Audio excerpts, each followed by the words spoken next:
નમસ્કાર. 26 જાન્યુઆરી 1950 આ દિવસે ભારતનું બંધારણ લાગુ થયું. આજે એ વાતને 75 વર્ષ થઈ ગયા છે. ગુજરાત રાજ્યનો એક પ્રયાસ છે, રાજ્ય સરકારનો એક પ્રયાસ છે કે સૌ કોઈ આ બંધારણ વિશે, બંધારણની ઉષ્મા વિશે સમજે, જાણે અને અનુભવે. આ બંધારણ શું છે આ બંધારણની ખાસ જોગવાઈઓ અને એવી જોગવાઈઓ કે જે નાગરિકોને સીધી રીતે સ્પર્શે છે, અસર કરે છે. આજે આપણે એ બધા વિષય પર વાત કરવી છે. રાજ્યની શું ફરજો છે કે રાજ્યની ડિરેક્ટિવ પ્રિન્સિપલ્સ જે આપ્યા છે, એક રીતે જોઈએ તો બંધારણમાં જોગવાઈ છે કે રાજ્ય સરકારો અને કેન્દ્ર સરકારોએ કઈ રીતે એમની પોલિસી ઘડવી એના માટેના કેટલાક નિર્દેશો પણ છે. બહુ જ ઇન્ટરેસ્ટિંગ આ બધા પ્રોવિઝન્સ છે અને ઇન્ટરેસ્ટિંગ પ્રોવિઝન્સની બધી વાત આજે કરવી છે. એ વિષય પર વાત કરવા માટે આજે આપણી સાથે છે સિનિયર એડવોકેટ શ્રી મિહિર ઠાકોર. મિહિર ઠાકોર સાહેબ ગુજરાત હાઈકોર્ટના વરિષ્ઠ ધારાશાસ્ત્રી છે. 48 વર્ષથી વકીલાતના વ્યવસાય સાથે સંકળાયેલા છે અને 30 વર્ષથી ડેઝિગ્નેટેડ કાઉન્સિલ તરીકે સાહેબ સેવાઓ આપે છે અને કાર્યરત છે. અને સૌથી મોટી વાત કે કોન્સ્ટિટ્યુશનનો ખૂબ જ બહોળો એક્સટેન્સિવ એન્ડ ઇન્ટેન્સિવ અભ્યાસ છે એવા મહાનુભાવ છે આપણી સાથે. સ્વાગત છે આપનું Mihirbhai. Thank you. Constitution of India એક એવું પુસ્તક છે, એટલે પ્રજાતંત્રમાં કોન્સ્ટિટ્યુશન એ એનું જીવાદોરી છે, એનું જીવન છે. અને એક પ્રજાતંત્રના ભાગરૂપ આપણે ત્યાંના લોકો એમણે સમજવું પડે કે વોટ ઇઝ ધીસ કોન્સ્ટિટ્યુશન. અને જ્યારે બંધારણની વાત આવે, આમ જોઈએ તો વ્યક્તિઓની વાત કરીએ તો મારું એવી વાત થાય, અધિકારો, મારો અધિકાર શું. આ કોન્સ્ટિટ્યુશનમાં મૂળભૂત અધિકારો એવી જોગવાઈઓ છે. પણ મૂળભૂત અધિકારો એટલે શું સમજવું એ છે કે what are this fundamental rights, એનો પ્રકાર, એનો સ્વરૂપ શું છે. દરેક માણસ જ્યારે જન્મે છે, આ રાજ્ય આવ્યું તેની વર્ષો પહેલાં, હજારો વર્ષો પહેલાં, ત્યારે એના કોઈ કુદરતી અધિકારો હતા અને એ કુદરતી અધિકાર નેચરલ કોર્સમાં આવ્યા હતા. એ અધિકારોને એન્ફોર્સિબિલિટી આપવા માટે બંધારણની અંદર એને ફંડામેન્ટલ રાઇટ તરીકે મૂકવામાં આવ્યા છે. એટલે બેઝિકલી જ્યારે કુદરતી અધિકારો હોય કે મારે છોકરાઓને જન્મ આપવો છે, મારે કામ કરવું છે, મારે આરામ કરવો છે, મારે જે કંઈ કરવું હોય તેના અધિકારો છે, તો એ અધિકારો છીનવાઈ ના જાય એને માટે એ અધિકારો અને બીજા જે આપણી ઇન્ડિપેન્ડન્સ મુવમેન્ટમાં થોડા એશ્યોરન્સીસ આપેલા તેવા અધિકારો, કુદરતી અધિકારો પ્લસ ધોઝ એશ્યોરન્સીસ, એ બધું મળીને ફંડામેન્ટલ રાઇટના ચેપ્ટરમાં મૂકવામાં આવ્યા છે. એટલે આપ કહો છો એમ કે આ જે અધિકારો છે એ અધિકારો તો વ્યક્તિ તરીકે હતા જ, અને પછી એને એન્ફોર્સિબિલિટી, એને બંધારણમાં લેવામાં આવ્યા. વ્યક્તિ તરીકે જ હતા, પણ જ્યારે બી સોસાયટી ફોર્મ થાય ત્યારે સોસાયટીના કાયદાઓ આવે. તો ફોર ઇલસ્ટ્રેશન, મારે ગાડી જેમ ચલાવી હોય તેમ મારે ચલાવવાની ઈચ્છા છે, એ મારો વ્યક્તિગત અધિકાર છે. પણ રોડના રૂલ્સ છે કે ડાબી બાજુ જ ચલાવાય, તો એ રોડનો રૂલ આવ્યો. તો જ્યારે રાજ્ય બને અથવા સોસાયટી બને તો સોસાયટીના પોતાના રૂલ્સ એન્ડ રેગ્યુલેશન્સ આવવાના છે, જે નેચરલ અધિકારો અથવા કુદરતી અધિકારોને કોઈક રીતે એના ઉપર કંટ્રોલ લાવે છે. તો એ કેટલે સુધી લાવી શકાય ને કેટલે સુધી ના લાવી શકાય, એ રીતે ફંડામેન્ટલ રાઇટ્સ આવ્યા. આપ કહો છો કે જે પાર્ટ 3 ઓફ કોન્સ્ટિટ્યુશન જે છે it relates with fundamental rights, પણ એ અધિકારો મૂળભૂત રીતે તો આપણી પાસે હોય જ, હતા જ. એને એક ઓળખ, એનું એક સ્વરૂપ, એની એક વ્યવસ્થા, એ આખું એક એને આપવામાં આવ્યું. That is how. બહુ ઇન્ટરેસ્ટિંગ એક સ્ટેટમેન્ટ છે જી in the declaration of American independence. અને એ સ્ટેટમેન્ટ બહુ જ ઇન્ટરેસ્ટિંગ છે, જે બતાવે છે કે આ બધા કુદરતી અધિકારો જ હતા. ઇંગ્લિશમાં છે, we hold this truth to be self evident that all men are created equal, that they are endowed by their creator with certain inalienable rights, એટલે જે રાઇટ્સ ખેંચી ના લેવાય તેવા rights. inalienable, yes. That among these are life, liberty, and pursuit of happiness. એટલે આ બધા natural અધિકારો, કુદરતી અધિકારો હતા, એને કોઈ છીનવી ના લે, કોઈ રાજ્ય છીનવી ના લે, તેથી કરીને એ અધિકારોને પાર્ટ 3માં મૂકી અને એને એન્ફોર્સેબલ કરવામાં આવ્યા. જેમાં પરસ્યુટ ઓફ હેપીનેસ પણ એક Pursuit of not happiness. Just routine life or liberty life liberty, life Life liberty, liberty liberty includes pursuit of happiness. Happiness. Okay, એટલે એક દરેક વ્યક્તિનો એક મૂળભૂત સ્વભાવ છે એનો જીવન શ્રેષ્ઠ રીતે જીવવાનો, એની સ્વતંત્રતાનો, લિબર્ટીનો અને ખુશીઓની એક દિશા તરફ આગળ વધવાનું. So that is being ensured by part 3 of the constitution.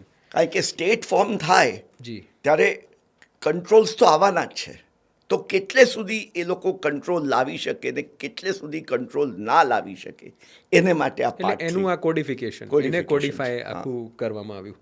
તો આ જે ફંડામેન્ટલ રાઇટ્સ છે, આપે જેમ કહ્યું એમ કે મારે ગાડી ચલાવવી છે, મને જેમ ઠીક લાગે એમ હું ચલાવું, એ મારી સ્વતંત્રતા છે. પણ જ્યારે રાજ્ય કદાચ બન્યું છે સ્વચ્છંદતા છે. પછી સ્વચ્છંદતા બની જાય. જ્યારે આપણે રાજ્યના સ્વરૂપમાં જોઈએ છીએ કે એક સિસ્ટમ, એક સોસાયટીમાં, તો એ સ્વચ્છંદતા બની જાય છે.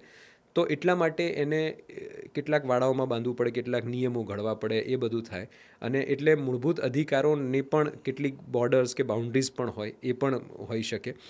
તો શું આ ફંડામેન્ટલ રાઇટ્સ છે એ કોની સામે હું એક્સપેક્ટ કરી શકું કે આ મારા અધિકારો છે? કારણ કે અલ્ટિમેટલી એવું છે કે મારા અધિકારો ખાલી પુસ્તકમાં લખ્યા છે એવું નહીં, બટ અગેન્સ્ટ હુમ? આખું જે પાર્ટ 3 હા. ઓફ ધ કોન્સ્ટિટ્યુશન અથવા મૂળભૂત અધિકારોનો જે ચેપ્ટર છે, તે પ્રાઇમરીલી રાજ્યની સામે છે.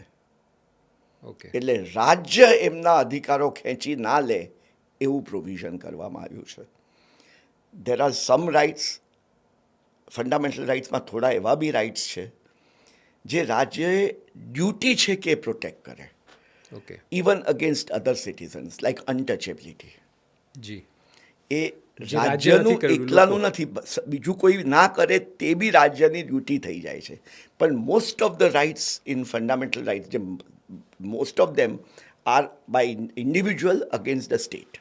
ઓકે. એટલે રાજ્યની સામેના એટલે એનો અર્થ રાઇટ્સ. એવો થાય કે એટલે એ એક જ મિનિટ, એ રાજ્યની સામેના રાઇટ હોય એટલે એ બધા જુદી રીતે જોઈએ તો રાજ્યની ડ્યુટીઝ થઈ જાય છે, ફરજો, એમની ફરજો થઈ જાય છે. એટલે ફંડામેન્ટલ રાઇટ્સ સિટીઝન્સના છે, સામે ફરજો સ્ટેટની છે. સ્ટેટની એટલે છે. એને આપણે fundamental duties of the state તરીકે લખ્યું હોત તો બી એ કરેક્ટ હતું. ચાલી શકે. તો એનો અર્થ એવો થયો કે આ જે ફંડામેન્ટલ રાઇટ્સ છે, મૂળભૂત અધિકારો છે, એ રાજ્યની ફરજો છે, એટલે રાજ્યની સામે જ માંગી શકાય. રાજ્યની સામે જ નોટ એન માંગી ઇન્ડિપેન્ડન્ટ ટુ શકાય. No. ઇન્ડિપેન્ડન્ટ. એટલે ઇવન આવું અનટચેબિલિટીનો રાઇટ છે એ બી એક અનટચેબલ રાજ્યની સામે માગી શકે કે મારો આ રાઇટ બીજા લોકો મને હેરાન કરે છે, મને વેલમાં નથી જવા દેતા, તો Okay. તમે એન્ફોર્સ કરો. હા, જે- એટલે બેઝિકલી બધા રાઇટ સ્ટેટ સામે જ છે. પહેલા જે સમય હતો કે એમના માટે કૂવો અલગ, એક હા. આખી એ જે હતું એ બધાને દૂર કરવા માટે આ એટલે એ બધા રાઇટ્સ છે તે આપણી ઇન્ડિપેન્ડન્સ મુવમેન્ટમાં જે એશ્યોરન્સીસ અપાયા તેને માટે આવેલા છે. ઓકે. સો કોન્સ્ટિટ્યુશનમાં એના વિશેની પણ જોગવાઈ છે, જોગવાઈ છે, અનટચેબિલિટીને દૂર કરવા માટેની. તો આ રાજ્યની આપ વાત કરો છો કે રાજ્યની એટલે વ્યક્તિના મૂળભૂત અધિકારો એ રાજ્યની મૂળભૂત ફરજો છે એવું કહી શકાય. તો આ રાજ્ય એટલે શું? What is state? કારણ કે રાજ્ય તો એક જનરલ ટર્મ થઈ ગયો. એમાં આર્ટિકલ 12 જે પહેલો આર્ટિકલ છે પાર્ટ 3નો, તેની અંદર રાજ્યની વ્યાખ્યા આપી છે. અચ્છા. અને રાજ્ય એટલે શું?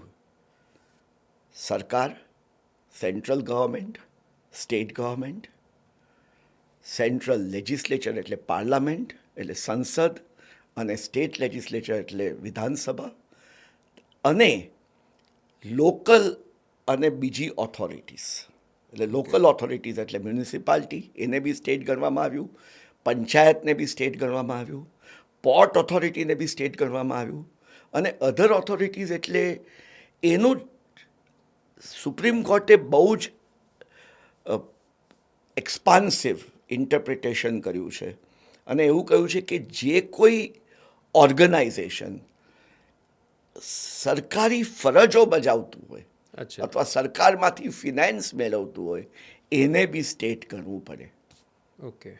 એટલે રાજ્ય એટલે લેજિસ્લેચર તો ખરું જ. એટલે તમે જ્યારે કાયદા Legislature, ઘડો છો parliament of India, legislature of a state, government of state, government of India, executive આવી ગયું એમાં. એક્ઝિક્યુટિવ આવી Yes. જાય, લેજિસ્લેચર આવી જાય, અને આ કોર્પોરેશન્સ ને અધર ઓથોરિટીઝ બી આવી જાય.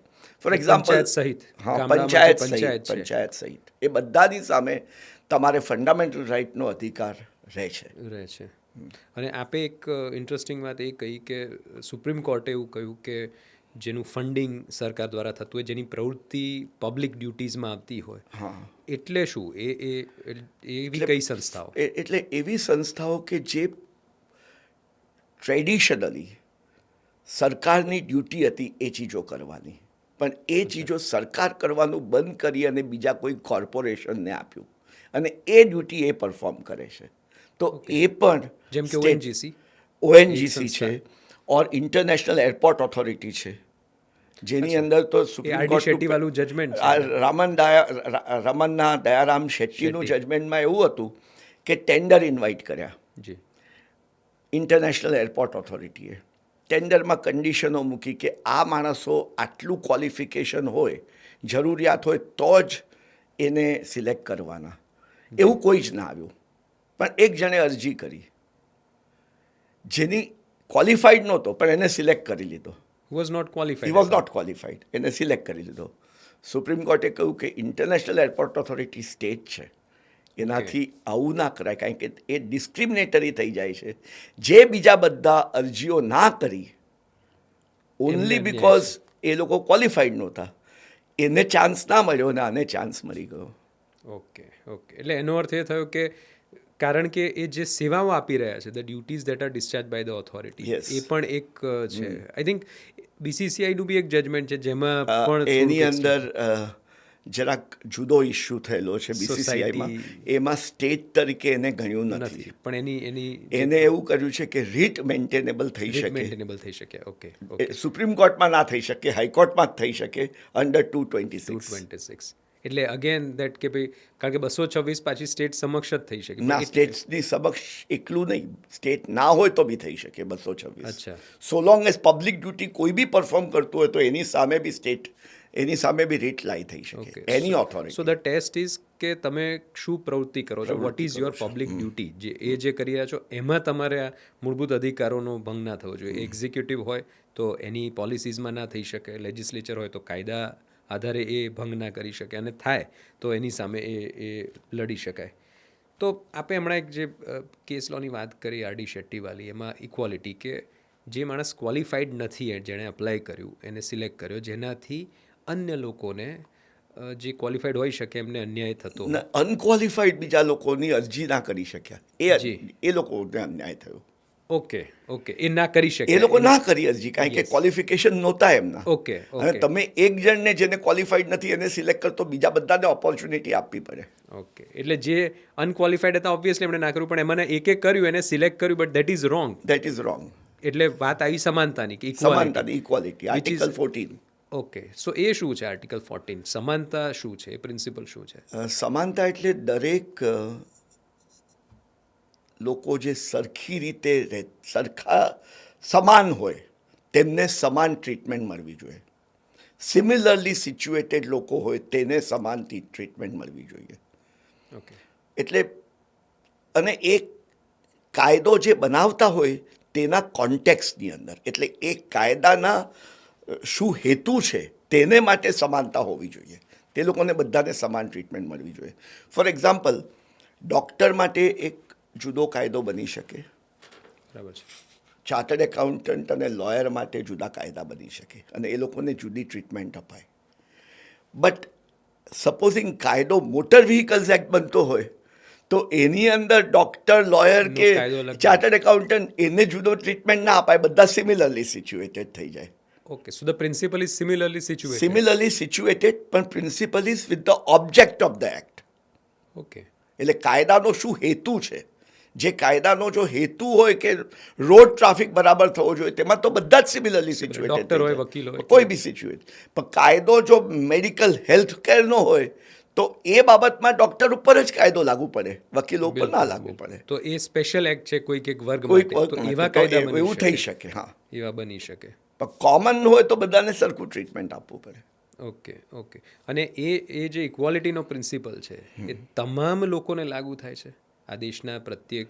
દરેક લોકોને લાગુ થાય દરેકને છે અને લાગુ પડશે. નોન સિટીઝનને બી લાગુ થાય છે. અચ્છા, કારણ કે અમુક કોન્સ્ટિટ્યુશનના પ્રોવિઝન્સ જે હું જોતો હતો એમાં અમુક જે ફંડામેન્ટલ રાઇટ્સ છે એ માત્ર સિટીઝન માટેના છે, અમુક એવા બેઝિકલી આર્ટિકલ 14, 21, 22, 20, 21 અને 22 લાઈફ ને લિબર્ટી એ બધા માટે છે. Irrespective of a respect citizen. તમે સિટીઝન છો કે નહીં, ઓકે. અને article 19 I was just a going a ફક્ત સિટીઝન That is માટે for છે. the citizens. અને નોટ ઓનલી દેટ, ઇક્વાલિટીનો મેઇન આર્ટિકલ 14 છે, પણ બીજા બે આર્ટિકલ છે 15 અને 16 એ બંને સિટીઝન માટે જ છે. ઓકે, એ શું છે 15 અને 16? 15 અને 16 are articles dealing with equal opportunity of jobs okay. In state service. ને ઓકે. એમાં જે પ્રોવિઝન્સ છે એ એકલા સિટીઝનને જ લાગુ પડે છે. ઓકે. આર્ટિકલ 15 અને 16, discrimination cannot be done on the grounds of religion, race, caste, place of birth. Okay. કોઈ બી ડિસ્ક્રિમિનેશન સ્ટેટ ના કરી શકે. અને 16 કહે છે કે there shall be equal opportunity for all citizens in jobs. So 16 is available only to 16 and citizens. 15 are only available And to 15 citizens. also. 15 also. એટલે નોકરીના અધિકારોની જ્યારે વાત આવે તે સિટીઝન્સને જ્યારે- તો આ ત્રણે ઇક્વાલિટીના આર્ટિકલ્સ છે. મેઇન આર્ટિકલ 14 છે જે બધાને લાગુ પડે છે, 15 ને 16 બધાને નથી લાગુ. નથી લાગુ પડતા. તો એટલે ડિસ્ક્રિમિનેશન ના થઈ શકે રેસ, કાસ્ટ, સેક્સ, રિલિજન, પણ કેટલીક જોગવાઈઓ છે, કેટલાક કાયદાઓ છે, જેમ કે રિઝર્વેશન પણ છે, આ રીતે આપવામાં છે. So there is an exception to this provision. એમાં એવું થયું કે 1950ની અંદર કોઈ એક્સેપ્શન નહોતું. બંધારણ અસ્તિત્વમાં આવ્યું ત્યારે કોઈ જ એવી જોગવાઈ નહોતી કે એક્સેપ્શન નહોતું. પણ 1950ની અંદર મદ્રાસની અંદર રિઝર્વેશન કરવામાં આવ્યું ઇન એજ્યુકેશનલ ઇન્સ્ટિટ્યુશન્સ, ઓકે. શૈક્ષણિક સંસ્થાઓમાં દરેક જાતના કાસ્ટ માટે જુદું રિઝર્વેશન કરવામાં આવ્યું. ઓકે. એ રિઝર્વેશન કરવામાં આવ્યું for the purpose of promotion of backward classes, backward પછાત વર્ગોના પછાત વર્ગો માટે. ના માટે રિઝર્વેશન કરવામાં આવ્યું. અને એ directive principle of state policy છે કે શેડ્યુલ કાસ્ટ, શેડ્યુલ ટ્રાઇબને પ્રમોશન, બેકવર્ડ ક્લાસને પ્રમોશન આપવું. એ પ્રમાણે કર્યું. મદ્રાસ હાઈકોર્ટે એને સ્ટ્રાઇક ડાઉન કર્યું. અનકોન્સ્ટિટ્યુશનલ કે બંધારણને અનુરૂપ નથી. કે તમારાથી ઇક્વાલિટી ટ્રીટમેન્ટ જે 15માં આપી છે, 14માં, 15 ને 16માં આપી છે, તેનું તમે વાયોલેશન ના કરી શકો. એટલે ફર્સ્ટ એમેન્ડમેન્ટ એક્ટ આવ્યો. Okay. The first amendment First to the Amendment constitution. Act. આપણે એ પણ પછીથી વાત કરવી છે અમેન્ડમેન્ટની. ફર્સ્ટ એમેન્ડમેન્ટ એક્ટ આવ્યો જેની અંદર આર્ટિકલ 15માં એક્સેપ્શન કરવામાં આવ્યું, 16માં એક્સેપ્શન કરવામાં આવ્યું Okay. રિઝર્વેશનમાં, અને 31A ને બી એક્સેપ્શન્સ ટુ ફંડામેન્ટલ રાઇટના બે પ્રોવિઝન્સ કરવામાં આવ્યા. So that was the first amendment in the first constitution amendment constitution. જેની જરૂર એના પછી આ એક્સેપ્શન આવી ગયા છે. ઓકે. એટલે so otherwise now there that is absolute rights, પછી હવે એક્સેપ્શન આવી ગયા છે. સો એ વખતે જે એબ્સોલ્યુટ રાઇટ હતો ઇક્વાલિટીનો, it has got some exception now in the provision. Therefore now that has become Therefore, reservation for the purpose of backward class. એટલે equals have to be treated equally, not unequals to be treated equally. એ જે એટલે principle. backward class itself is an unequality.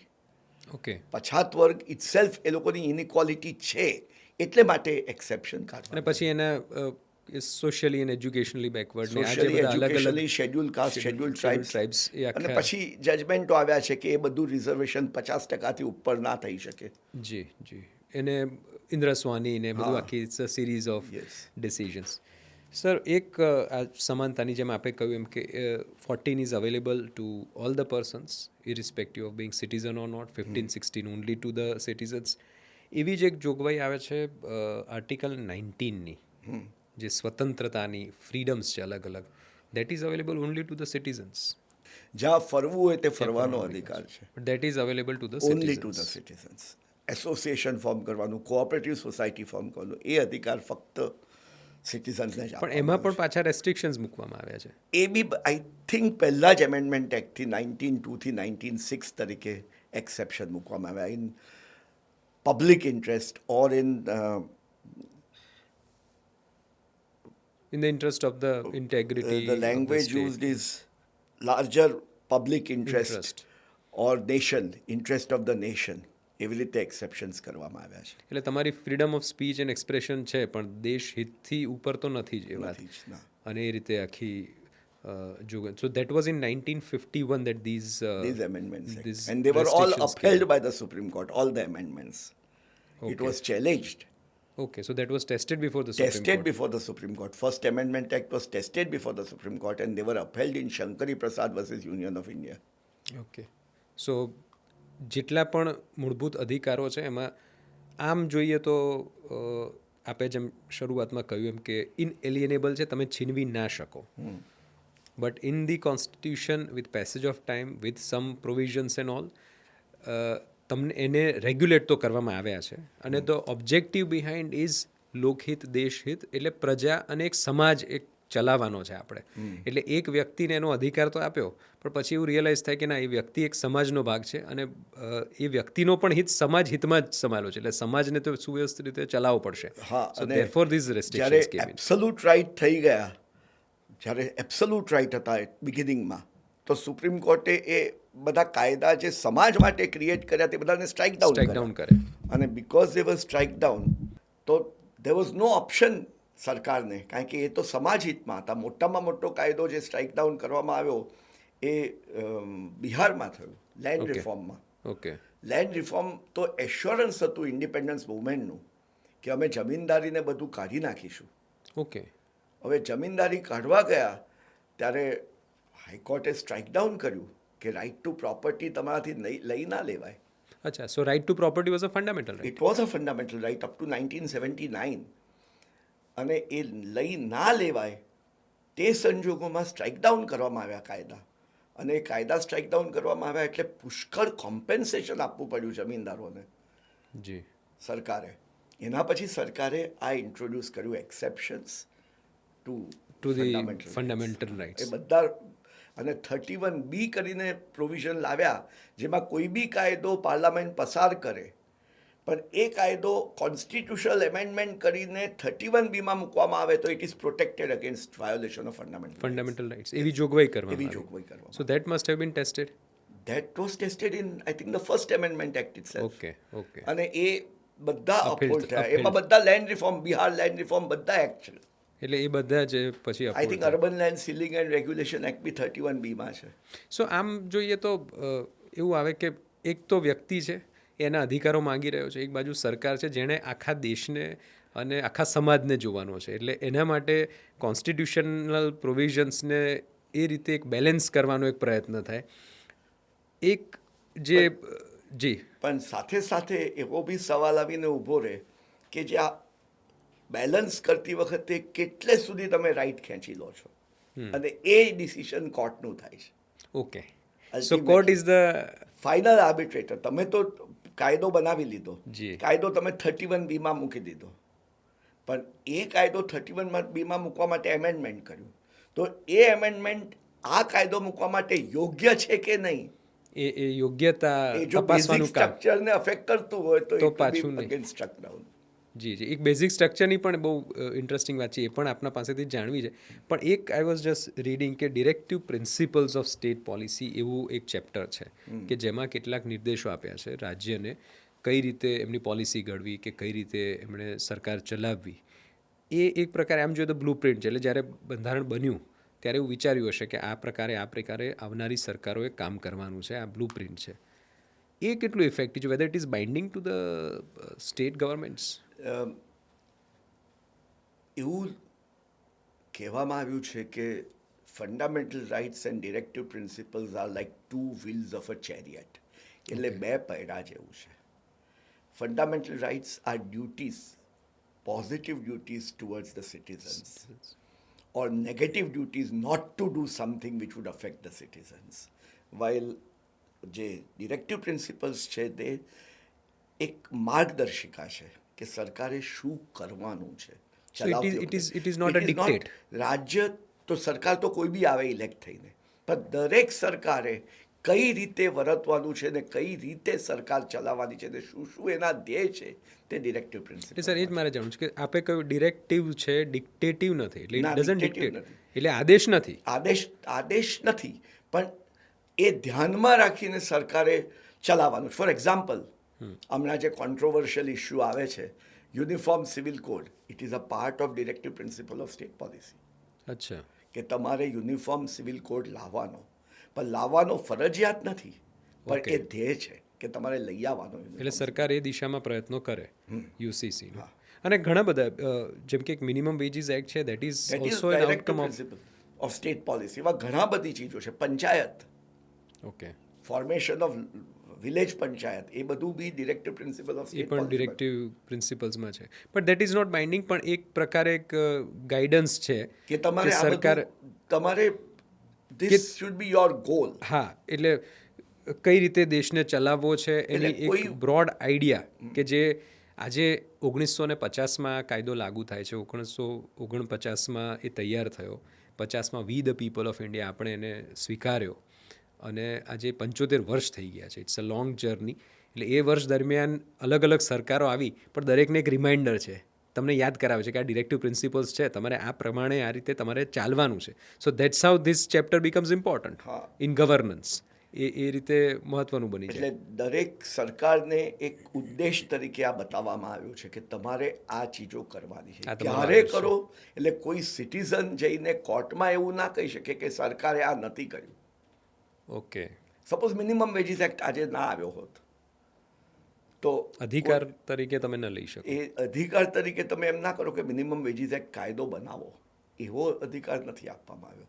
Okay, એટલે જ્યારે આ constitution બનાવવામાં આવ્યું ત્યારે કોન્સ્ટિટ્યુઅન્ટ એસેમ્બલી ડિબેટ્સ થઈ હતી. જી, તેમાં બે બહુ જ રિનાઉન્ડ લોયરો બી મેમ્બર હતા. ઓકે, એ લોકો આ ડિરેક્ટિવ પ્રિન્સિપલ્સના ચેપ્ટરની જ ઓપોઝડ હતા. ઓકે, એનો વિરોધ હતો. હા, વિરોધ હતો કે આવું કોઈ પર્પઝલેસ ચેપ્ટર લાવવાની જરૂર નથી. એટલે એક જણ એમ કહ્યું કે it is like a cheque drawn on a bank, payable at the convenience of the bank. આ ડિબેટ્સમાં છે. હા, આ ડિબેટ્સમાં છે. હા. અને I think it was stated by K M. Munshi, okay, Kanaiyalal Munshi. Okay. અને બીજા અલ્લાદિયા કૃષ્ણસ્વામી અય્યરે એમ કહ્યું કે these are like new year resolutions. Okay, નવા વર્ષની તમારી એશ્યોરન્સીસ જેવું છે આ, Assurances. બીજું કંઈ જ નથી. પણ એવું ચોક્કસ કહી શકીએ કે દરેક નવી સરકારને એક એક રિમાઇન્ડર છે માઇન્ડમાં એક કંટ્રોલ રહેવો જોઈએ એને માટે છે કે તમારે આ ચીજો કરવાની છે. કરવાની છે. એટલે that's how it is an important chapter for the good governance. It is not enforceable but it is still very vital. Very very very vital, very important and integral part of the constitution. તમે હમણાં sir વાત કરી constitution, આ પણ એક રોચક આખી યાત્રા હશે, કોન્સ્ટિટ્યુશન ઘડાયું ને એની પણ એક આખી ઇન્ટરેસ્ટિંગ વાત હશે. હા, કોન્સ્ટિટ્યુઅન્ટ એસેમ્બલી ઇન્ડિયા ઇન્ડિપેન્ડન્ટ થયું 15 ઓગસ્ટ 1947, તેની પહેલાં constituent assembly under India independence act નીચે ઘડવામાં આવી. ઓકે, એક ઇન્ડિયન ઇન્ડિપેન્ડન્સ એક્ટ યુકે પાર્લામેન્ટે બનાવ્યો. Okay, I think it is in 45 કે 46માં બન્યો હતો. કારણ કે ઇન્ડિપેન્ડન્સ આપવાનું આપવાનું હતું. એ એટલે તૈયારીઓ એની નીચે શરૂ થઈ ગઈ. કોન્સ્ટિટ્યુઅન્ટ એસેમ્બલી બની. ઇન્ડિયન ઇન્ડિપેન્ડન્સ એક્ટ પર. To make the constitution for India, there was a single constituent assembly for India and Pakistan. Okay, કારણ કે એ વખતે એક સેકન્ડ ભેગા- નેશન પણ પછી જ્યારે નક્કી થઈ ગયું કે પાર્ટીશન થવાનું જ છે, ત્યારે કોન્સ્ટિટ્યુઅન્ટ એસેમ્બલીના બે ભાગ પડ્યા, ને એક પાકિસ્તાનમાં ગયું ને એક ઇન્ડિયામાં ગયું. ઓકે, અને એમાં આપણે India was not India, it should be very clear. India was British India, એટલે જ્યાં બ્રિટન રૂલ કરતું હતું, પ્લસ બીજા જૂના નાના નાના states, princely states princely states, તે બધા ઇન્ડિપેન્ડન્ટ હતા. ઓકે, એ ઇન્ડિયાના ભાગ નહોતા. એ વખતે નહોતા, કારણ કે વિલીનીકરણ તો પછી દરેક પોતાનું રાજ ચલાવતું હતું. બરોડા ફોર ઇલસ્ટ્રેશન, જામનગર, જુનાગઢ, એ બધા પોતપોતાના સ્ટેટ હતા. એ બધા 47 થી 50 ની વચ્ચે ભેગા થયા અને ઇન્ડિયામાં એક્સેશન થયું. ઇટ્સ એન એક્સેશન, એટલે એ જોડાયા જોડાયા. બધા અલગ એટલે અલગ એ લોકોના બી 94 મેમ્બર્સો કોન્સ્ટિટ્યુઅન્ટ એસેમ્બલીમાં હતા. ઓકે. અને એ બધાએ ભેગા થઈ અને કોન્સ્ટિટ્યુશન સો આની પણ આખી એક ડિબેટ્સ, અને it must have gone for a long time. 3 વર્ષ આશરે 3 ત્રણેક વર્ષની આ મહેનત પછી આ કોન્સ્ટિટ્યુશન તૈયાર થયું છે આખું. એવું છે આખી વાત. અને એક છે કે બંધારણ બન્યું, અલગ અલગ વિશ્વના અલગ અલગ પ્રવાહોને જોયા, અલગ અલગ બંધારણોને જોયા. ક્યારેક એવી પણ વાત આવે કે તમે અહીંયાથી આ એડોપ્ટ કર્યું છે, અહીંથી આ એડોપ્ટ કર્યું છે, અને એક કોન્સ્ટિટ્યુશન આખું તૈયાર કર્યું છે, અને આટલા બધા અમેન્ડમેન્ટ્સ આવી ગયા છે. એટલે એક જે જોગવાઈ કરવામાં આવી અંદર કે તમે કોન્સ્ટિટ્યુશનમાં ફેરફારો પણ લાવી શકો, એ પણ એક જોગવાઈ. એટલે એ વખતે આપણા કોન્સ્ટિટ્યુશન ફ્રેમર્સ જે હતા એમને વિચાર હતો કે આવનારા સમયોમાં ફેરફાર કરવા પડશે, અને એટલા માટે એ જોગવાઈ કરવામાં આવી. એટલે જોગવાઈ કરવામાં આવી હતી 1950 પહેલાં કોન્સ્ટિટ્યુશનમાં. નહીં તો કોન્સ્ટિટ્યુઅન્ટ એસેમ્બલીએ કોન્સ્ટિટ્યુશન બનાવ્યું છે, પાર્લામેન્ટે નથી બનાવ્યું. પાર્લામેન્ટ તો કોન્સ્ટિટ્યુશનનો એક ભાગ છે. Okay, parliament comes into being after નો, અને કોન્સ્ટિટ્યુશનનો ભાગ છે. એટલે એ કોન્સ્ટિટ્યુશનનો ભાગ પોતે જ કોન્સ્ટિટ્યુશન કેવી રીતે બદલી શકે, ઓકે, એવો સવાલ હતો. એટલે માટે કોન્સ્ટિટ્યુઅન્ટ એસેમ્બલીએ પોતે જ પ્રોવિઝન કર્યું કે હવે તો કોન્સ્ટિટ્યુઅન્ટ એસેમ્બલી ડિઝોલ્વ થઈ જશે, કામ પતી ગયું એનું, એને કંઈ આખી લાઈફ ટાઈમ માટે ચાલુ ના રાખી શકાય. તો એવું પ્રોવિઝન કરવામાં આવ્યું આર્ટિકલ 368માં કે જરૂર પડે ઓકે, ત્યારે તમે કોન્સ્ટિટ્યુશન બદલી શકો. અને પહેલા જ વર્ષની અંદર 51માં જેમ આપણે કહ્યું એમ 51માં જ 51ની અંદર જ કોન્સ્ટિટ્યુશનના પુષ્કળ એમેન્ડમેન્ટ આવ્યા, અને અત્યાર લગી તો ઘણા બધા આઈ થિંક 100થી ઉપર થઈ ગયા ઉપર અમેન્ડમેન્ટ્સ થઈ. સૌથી સો ઉપર. કોન્સ્ટિટ્યુઅન્ટ એસેમ્બલી બિલીવડ કે અનેક વર્ષો સુધી જ્યારે આ કોન્સ્ટિટ્યુશન આપણે એના આધારે દેશ ચલાવવાનો છે, ત્યારે એમાં ફેરફારો સમયની સાથે લાવવા જ પડશે. સમયની માંગ હશે, પ્રજાની માંગ હશે, જરૂરિયાત હશે, સમય બદલાશે, એમાંની અંદર ફેરફાર આવશે. So therefore that is how they could see. એટલે એ એમનું વિઝન હતું કે એ પ્રોવિઝન 368 અંદર મૂકવામાં આવ્યું, જેના આધારે અમેન્ડમેન્ટ થઈ શકે. તો શું અમેન્ડમેન્ટ કરવાની જે સત્તા જે પાર્લામેન્ટની છે હવે, કારણ કે કોન્સ્ટિટ્યુઅન્ટ એસેમ્બલી જેમ આપણે કહ્યું કે એણે બંધારણ આપ્યું અને જોગવાઈ કરી કે પાર્લામેન્ટ કરી શકતું હોય, તો એ જે પાવર્સ છે, એ જે સત્તા છે, એ સત્તા પાર્લામેન્ટની એબ્સોલ્યુટ છે, એ કંઈ પણ ફેરફાર કરી શકે એવું? એમાં બહુ ઇન્ટરેસ્ટિંગ ચીજો થઈ છે. 1951 કે 51માં જે પહેલું એમેન્ડમેન્ટ થયું તે ચેલેન્જ થયું, શંકરી પ્રસાદ વર્સિસ યુનિયન ઓફ ઇન્ડિયા. અને એ લોકોએ એમ કહ્યું કે એમેન્ડમેન્ટ થઈ જ શકે, પાવર એબ્સોલ્યુટ છે. ઓકે, ત્યાર પછી 1967ની અંદર સુપ્રીમ કોર્ટની 11 જજ બેન્ચ, તેમાં 6-5એ એવું ડિસાઇડ કર્યું કે ફંડામેન્ટલ રાઇટ તો એમેન્ડ થઈ જ ના શકે, એને તમે અડી જ ન શકો, અડી સ્પર્શી જ જ ના ન શકો. શકો. એ રાઇટ તમે આપ્યા છે નાગરિકોને, એને તમારાથી અડાય જ નહીં.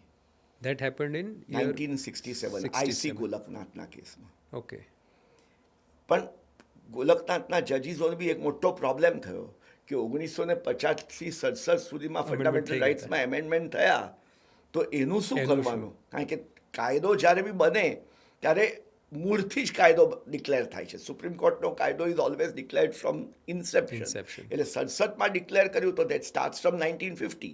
તો બધા એમેન્ડમેન્ટ સેટ અસાઇડ કરવા પડે. એટલે Okay. એ લોકોએ જૂના. એક નવો પ્રિન્સિપલ લે ડાઉન કર્યો પહેલી વાર કે પ્રોસ્પેક્ટિવ ઓવર રૂલિંગ. એટલે હવે પછી આ ના થઈ શકે ફંડામેન્ટલ રાઇટ. જે Okay. થઈ ગયા તે થઈ ગયા, થઈ તેને અમે ગયા. નથી કહેતા, પણ હવે પછી અમે ડિક્લેર કરીએ છીએ લો જે આજથી લાગુ પડશે, અને પાર્ટ 3નું ચેપ્ટર જરા બી એમેન્ડ થઈ ના શકે. That is Golaknath. ગોલકનાથ.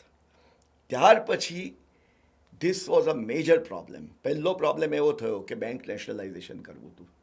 જી, ઇન્દિરા ગાંધીની ગવર્મેન્ટ હતી, they were socialist government, they wanted to create socialist atmosphere, they wanted એ લોકોને નેશનલાઇઝ બેંક કરવી હતી, ઇન્સ્યોરન્સ કંપનીને નેશનલાઇઝ કરવી હતી. That is how General Insurance Corporation થયું. came into being, yes. New India Insurance, Orient Insurance બધી private કંપનીઓ હતી ઓકે, એટ દેટ ટાઈમ. આ બેંક ઓફ ઇન્ડિયા બી પ્રાઇવેટ કંપની હતી. Bank of India, Central Bank, બધી સ્ટેટ બેંક સિવાય બાકીની બધી બેંકો પ્રાઇવેટ. પ્રાઇવેટ હતી. એ લોકોને નેશનલાઇઝ કરવી હતી ને આ ફંડામેન્ટલ રાઇટ મોડિફાઈ ના થાય. ના થઈ શકે. પણ તેમ છતાં નેશનલાઇઝ કરી 69માં. ઓકે, સુપ્રીમ કોર્ટે નેશનલાઇઝેશન સ્ટ્રાઇક ડાઉન કર્યું ઓન ધ ગ્રાઉન્ડ કે it is violation of right to property. એ ટાઈમે હતો આર્ટિકલ 31માં. Okay, R C Cooper versus R.C. Union of Cooper, ઇન્ડિયામાં yes. સ્ટ્રાઇક ડાઉન કર્યું. અને government had to pay huge compensation to acquire the banks okay, to the each share holder. Hmm, પછી acquisition 14 બેંકોનું થઈ ગયું, પણ એ કોમ્પેન્સેશન ફૂલ આપીને આપવું થયું. ઓકે એટલે એમને આર્ટિકલ 31માં એમેન્ડ કરવું હતું. એ એમેન્ડ તો થાય એવું નહોતું 31માં, ઇન વ્યૂ ઓફ ગોલકનાથ. ગોલકનાથ એટલે 368 જેમાં પાવર એમેન્ડ કરવાનો આપ્યો છે તે એમેન્ડ કર્યું. Okay so amending powers were being amended. Yes, એ સત્તા છે. એટલે એ ઇસ્યુ સુપ્રીમ કોર્ટમાં ગયો કેશવાનંદ ભારતીમાં, ઓકે ધ લેન્ડમાર્ક લેન્ડમાર્ક જજમેન્ટમાં. Basic structure. કેશવાનંદ ભારતી એવું હોલ્ડ કર્યું કે પાવર ટુ એમેન્ડ ધ કોન્સ્ટિટ્યુશનમાં 368 એમેન્ડ કરવાની સત્તા છે. Okay so powers of amendment જે તમને કોન્સ્ટિટ્યુન્ટ એસેમ્બલીએ આપ્યા છે હા, એને પણ સંસદ ચેન્જ કરી શકે, ચેન્જ એમાં પણ કરી અમેન્ડમેન્ટ શકે લાવી એવું શકે. હોલ્ડ કર્યું દેટ ઇઝ કેશવાનંદ ભારતી. કેશવાનંદ ભારતી. એની સાથે સાથે એ લોકોએ એવું કર્યું કે આ પાવર તમે એમેન્ડ કરી શકો, પણ એનો અર્થ નથી કે તમે ગમે તે એમેન્ડ કરી શકો. ઓકે તમારાથી બેઝિક સ્ટ્રક્ચર જે કોન્સ્ટિટ્યુશનનું હા. છે તે તમારાથી આ જે મૂળભૂત ઢાંચો એ મૂળભૂત એ ઢાંચો પણ જાણવું છે છે. તે ના બદલી વોટ ઇઝ શકાય. ઇટ? એટલે મૂળભૂત એ ના બદલી શકાય. પણ ફંડામેન્ટલ રાઇટ્સ બધા જ મૂળભૂત ઢાંચામાં નથી આવતા, એટલે એને એમેન્ડ કરી શકાય. કોઈક ફંડામેન્ટલ રાઇટ મૂળભૂત ઢાંચામાં આવતા બી હોય ને કોઈક ના બી આવતા હોય. જે આવતા હોય તે ના બદલાય, પણ જે ના આવતા હોય તમે બદલી શકો. બદલી શકો છો. એટલે ફંડામેન્ટ આઈસી ગોલકનાથનું જજમેન્ટ રિવર્સ કર્યું. પણ with a rider of basic structure. With a એ rider શું of છે? basic- what is it basic structure? Basic structure as such કેશવાનંદમાં ડિફાઇન નથી કર્યું, એક્સપ્લેન જ કર્યું છે. એક ચીજ ચોક્કસ બેઝિક સ્ટ્રક્ચરની કેશવાનંદ ભારતીમાં નક્કી થઈ, એક જ ચીજ, અને that is right of judicial remedy. એ તમે ખેંચી ના લઈ શકો. ખેંચીને judicial review, judicial judicial remedy. Right to go to a court of law to challenge anything, એ ખેંચી લેવામાં આવ્યું હતું 31C એમેન્ડ કરીને. એટલે એમાં એવું કર્યું કે એ તમારાથી ના ખેંચાય. That is a basic structure of the constitution. એ જજમેન્ટમાં આ એટલું જ કયું એકચ્યુઅલી બેઝિક સ્ટ્રક્ચર છે એ નક્કી કર્યું, નક્કી કર્યું. એની વ્યાખ્યા નથી, એને સમજાવવામાં આવી છે. સમજાવવામાં એટલે એને બાંધી નથી રાખવામાં બાંધી આવ્યું. નથી રાખવામાં આવ્યું. એમાં એવું થયું છે કે જ્યારે જ્યારે મેટર આવે ત્યારે સુપ્રીમ કોર્ટ નક્કી કરી શકે કે શું બેઝિક સ્ટ્રક્ચરમાં હોઈ શકે. પડે છે ને નથી પડતું. પણ આઈ વુડ સે કે જે પ્રિએમ્બલ લખેલું છે હમ તે મેન્ટલી તમે વિચારો. પાછળ રાખો તો પરહેપ્સ એમાંથી તમને બેઝિક મળી સ્ટ્રક્ચર શકે. મળી દેટ ઇઝ વોટ ધ એટલે બંધારણનો જે મૂળભૂત સ્વરૂપ છે, એનો ઢાંચો છે, એને તમે પ્રિએમ્બલ એન્ફોર્સિયેબલ નથી, નથી. પણ preamble can give you the guidance કે ટુ શું ધ કોન્સ્ટિટ્યુશન. અને એટલે એ basic structure is a limit of the parliament, કે સંસદ એ બેઝિક સ્ટ્રક્ચર સ્ટ્રક્ચરને જે બદલી મૂકવામાં ના આવ્યું શકે. એને પછી બીજા જજમેન્ટોમાં એવું નક્કી કરવામાં આવ્યું છે કે આર્ટિકલ 14 ફંડામેન્ટલ રાઇટનો equality is a basic structure. Yes. પછી 32 is a basic structure. Okay so મૂળભૂત અધિકારોના કેટલાક પાર્ટ્સ છે જે બેઝિક સ્ટ્રક્ચરનો હિસ્સો છે. હા, okay okay 14 is considered as a basic structure, 32 is considered as a basic structure. Okay free and fair ઇલેક્શનને બેઝિક સ્ટ્રક્ચર કર્યું છે, ડેમોક્રેસીને બેઝિક સ્ટ્રક્ચર કર્યું છે, રૂલ ઓફ લોને બેઝિક સ્ટ્રક્ચર કર્યું છે. રૂલ ઓફ લો એટલે આપણું દેશ કાયદા પ્રમાણે ચાલે છે, કોઈ રૂલર પ્રમાણે નથી ચાલતું. That is rule of law. Not the ruler but the rule. Rule is આપણે રૂલ્સ બનાવીએ છીએ, દેટ ઇઝ નોટ રૂલ. અને rule of law rule of law is ruling by the law.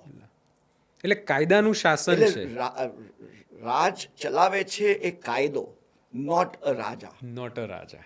So it is not the ruler who is ruling but it is the law that is ruling. Yes. એટલે કાયદાની અનુસાર જ રાજાએ પણ વર્તવાનું છે, એવી એવી આખી. So rule of law is part of basic structure. બધામાં ગણવામાં આવ્યું છે. તો પછી જ્યારે આનો ભંગ થાય, ક્યારેક ફંડામેન્ટલ રાઇટનું ભંગ થયો છે, તો ક્યાં જવાનું ને શું પાવર્સ ને શું સત્તાઓ છે? ફંડામેન્ટલ રાઇટનો ભંગ થાય કે બેઝિક સ્ટ્રક્ચરનો ભંગ થાય. બેઝિક સ્ટ્રક્ચરનો ભંગ ક્યારે થઈ શકે? જો કોન્સ્ટિટ્યુશન બદલાતું હોય તો. કોઈ બી એમેન્ડમેન્ટ ઇન ધ કોન્સ્ટિટ્યુશન કરવામાં આવે તો જ ઇશ્યુ બેઝિક શકે. સ્ટ્રક્ચરનો આવે. કાયદો ઘડવામાં આવ્યો હોય તો ફંડામેન્ટલ રાઇટ જે છે તેની સામે તમે ચેલેન્જ કરી શકો. You can challenge it either in a high court under 226 or directly in the supreme court, because it's a fundamental right. તમારાથી સુપ્રીમ કોર્ટ જવાનો રાઇટ બી ફંડામેન્ટલ રાઇટ છે. અચ્છા, સીધા સુપ્રીમ કોર્ટ સમક્ષ જવાનું. એટલે જો તમારા ફંડામેન્ટલ રાઇટનું વાયોલેશન હોય તો તો સીધા. ડાયરેક્ટલી તમે સુપ્રીમ કોર્ટ જઈ શકો.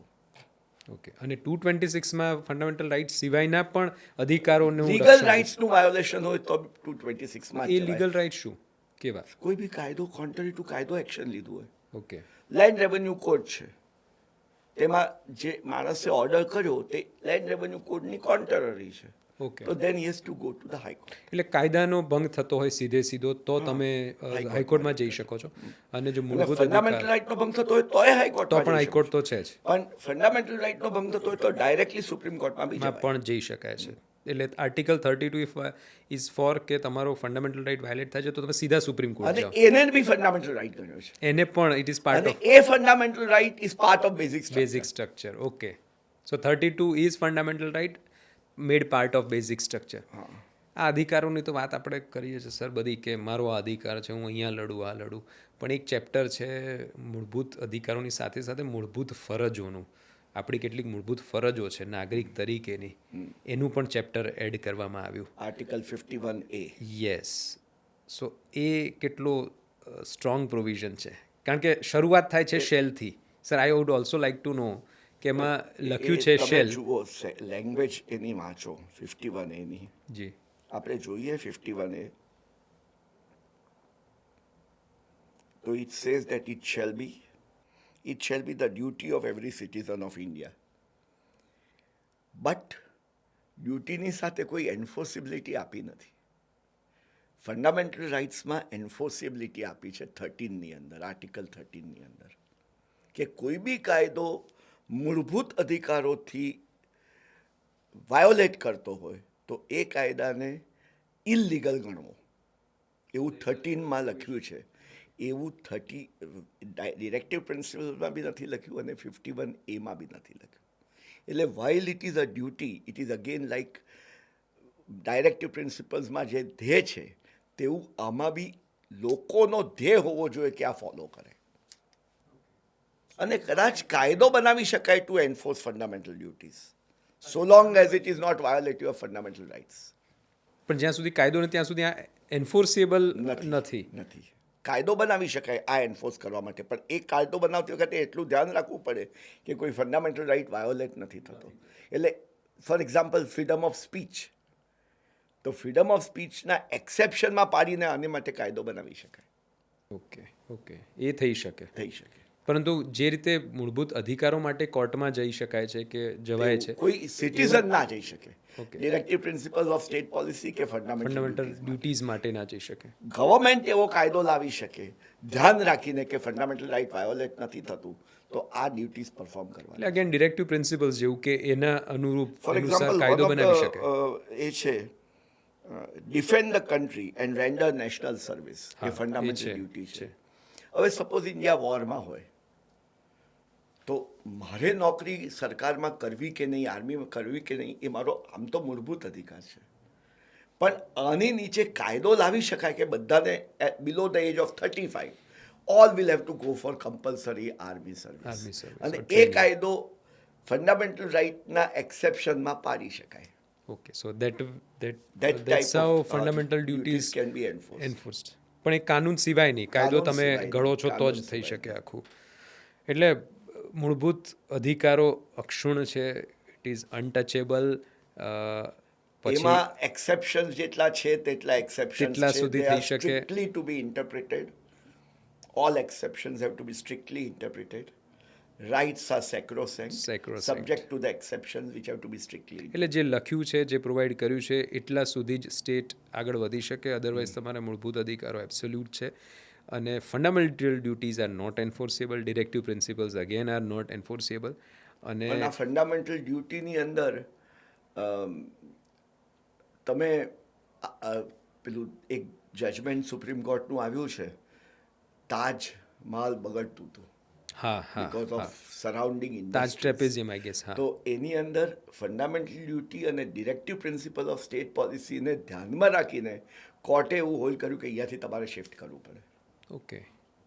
સો એ જ્યુડિશિયરીને પણ ગાઈડ કરનારા ગાઈડ પ્રોવિઝન્સ છે, કરનારો principal. Directive principles and policy. અને ફંડામેન્ટલ નહીં તો ડ્યુટીઝ આમ પણ તો માણસ એમ કહી શકે કે મારો અધિકાર છે, મારે જે કરવું જે હોય તે ઇન્ડસ્ટ્રી કરવું. કરવી હોય. પણ That તો આ રીતે સુપ્રીમ કોર્ટે આ જોગવાઈનો વાંચી છે હા. એટલે આ જોગવાઈનું એ રીતે પાછો એક એનું Interpret વજૂદ છે, કર્યું છે, એનું એક પાવર છે જે સુપ્રીમ કોર્ટે રેકગ્નાઇઝ કર્યું.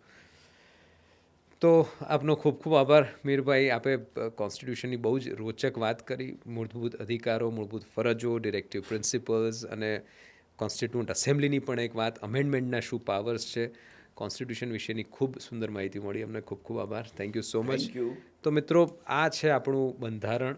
મૂળભૂત અધિકારોને એક ઓળખ આપી છે, એક નેચરલ રાઇટ જે આપણા છે વ્યક્તિ તરીકેના, મનુષ્ય તરીકેના, એને એક ઓળખ આપી. અને એ ક્યાં એન્ફોર્સેબલ છે તો એ હાઈકોર્ટમાં છે, સુપ્રીમ કોર્ટમાં જે જો ફંડામેન્ટલ રાઇટ વાયોલેશન હોય તો એ સીધું ત્યાં છે. અને કેટલીક આપણી પણ ફરજો છે જે ફંડામેન્ટલ ડ્યુટીઝ 51A પ્રમાણે આપી છે, એના વિશે પણ આપણે ધ્યાન રાખીએ. અને આપણા મૂળભૂત અધિકારો માટે તો જાગૃત છીએ જ, પણ ડ્યુટીઝ, દેશ પ્રત્યેની આપણી ફરજો વિશે પણ આપણે જાગૃત રહીએ.